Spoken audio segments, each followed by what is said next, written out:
Hey guys, welcome back to the VIP Lounge.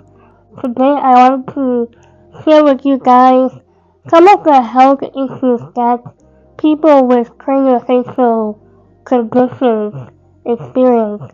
Now, please note that I am going to be talking about things that I have experienced. This doesn't have to be everyone else's experience because craniofacial conditions vary depending on the severity, the signs and symptoms. So I am going to be sharing my perspective as Linda. I'm going to start with the physical health issues. And one of the major difficulties that we experience is respiratory problems. This is due to narrow airways that has to do with the development of the respiratory system. Now, in my case, I've had challenges breathing at night when I'm sleeping. It doesn't have to be at night necessarily, but when I'm sleeping, I've noticed that I do experience breathing problems.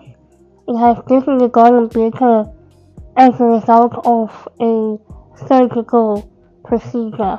The next difficulties I experience is dealing with conjunctivitis. It's an eye condition where the eyes are easily irritated, can be weather conditions, the sun, the wind, and this results in the eyes itching or bleeding or producing a discharge, or even just the eyes getting swollen or even the redness of the eyes.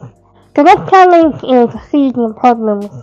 I remember my parents told me that when I was a baby, I used to feed through a tube that they would insert through the nose down into my stomach. That's how I would breastfeed. Certain foods trigger a runny nose, nosebleeds.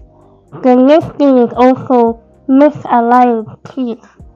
A lot of people with craniofacial deformities or anomalies, depending on the severity of the condition, many of us tend to have misaligned teeth.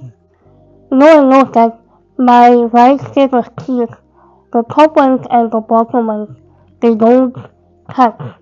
And I can't chew with my right side. I always have to use the left side when I'm eating my food. Another issue is having to deal with a cleft lip and cleft palate. These are basically conditions that have to do with openings around the lip area extending into the nose. I think I've spoken about this in some of my prior videos. These conditions affect how we see.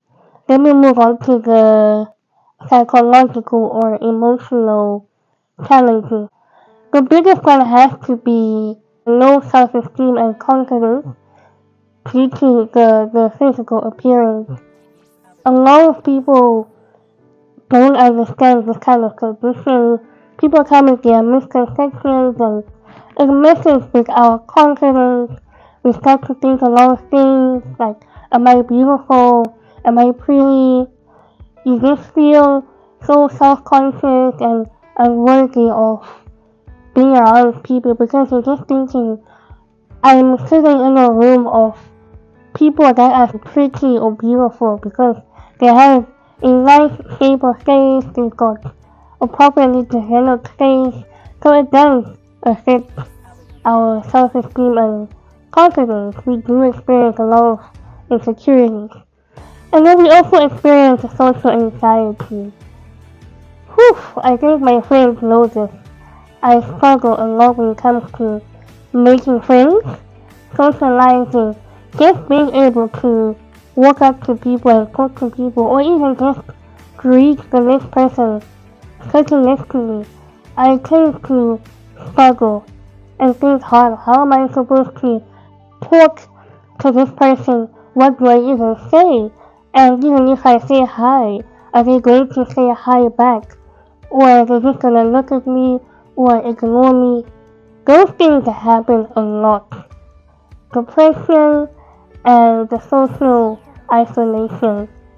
We always feel an extreme case of sadness, even sometimes suicidal, because we are treated differently from other people with disabilities.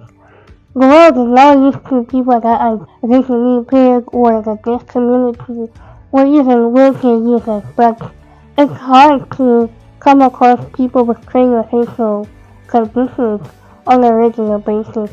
And in my case, I have one of the most rare craniofacial deformities conditions, no mental capacity. Don't treat people with craniofacial conditions like little babies. Just treat them like anybody else. You're really affecting their mental health development by treating them a certain way. Have fun with them. Hearing loss is very prevalent in people with craniofacial conditions. And I've had so many problems with people. I can be somewhere where it's quite noisy. Let's just say we're outside and just crowded with people. If someone walks up to me and says hi, most times I don't even hear them when they talk to me. The person that I'm with is one that comes and says, hey, so and so is greeting, and then that's when I respond. Many people have often thought like I ignore them when it's just me having hearing difficulties. Another challenge is speech. As you can tell from my speech, it's not the most clear, it's very nasal.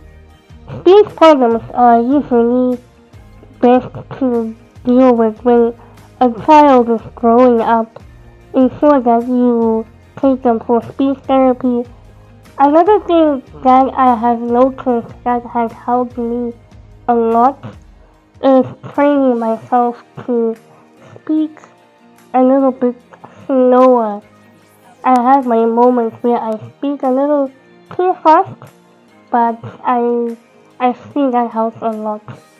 And then another challenge is vision. I am low vision. I don't have 20/20 vision. I can't even describe what my vision capacity is like, but I can see a little bit. Okay, to wrap up this video, I'm going to touch on the treatments, the surgical procedures. You can get facial reconstruction. You can get the cleft lip and cleft palate surgery done. You can also get medication depending on what your specific challenges are.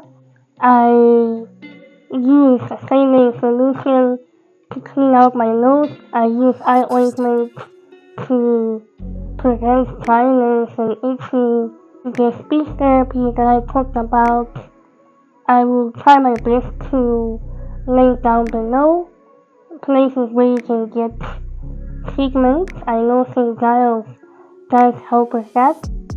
As I mentioned also that treat your family members as normal as possible. It helps with their mental health development. You don't want them to grow up with no mental capacity. And also avoid isolating them. Go out with them regularly. Go with them to church. Go with them to the supermarket. Avoid loud, crowded, and dark places like nightclubs are not the very best. Oh, I don't know why I forgot to mention on speech problems, stuttering and stammering, which is something that I do very often. I'm even doing it in this video. What helps stammering and stuttering is thinking before you speak and also speaking slowly. That helps a lot. And last but not least, spread love. Take care of yourself mentally, physically, emotionally real part as the individual with a craniofacial condition, and for the families and friends, keep supporting your loved ones with these conditions, and don't be afraid to ask questions. We are raising awareness by asking questions and telling people about our loved ones with this kind of condition. We're also raising awareness by sharing content. Social media also helps to raise awareness. And another thing is try to look for support groups or organizations that specialize in craniofacial conditions. Do your research, let's team up and have more engagements that help to spread the message about craniofacial conditions. Its challenges, treatments, and how to encourage and motivate and support people with such conditions. Parents out there, if you have a child with my condition, please don't give up your children for adoption. Don't throw them away. Don't try to get them killed, but accept that you have a child, and a child is a gift and blessing. So just play your part as a parent and do regular doctor's consultations and checkups, be for the ears, the eyes, the respiratory system. Any challenges, don't hesitate to visit the nearest clinic. If you have a specific doctor that you can reach out to for questions, do so. And if you also feel comfortable with reaching out to me, you can also reach out to me. Comment down below with your questions, and we can find ways of helping each other and supporting each other as a global community that deals with craniofacial deformities or anomalies. And that is it for this video. Thank you for watching. I will see you in the next one. I love you guys. Bye.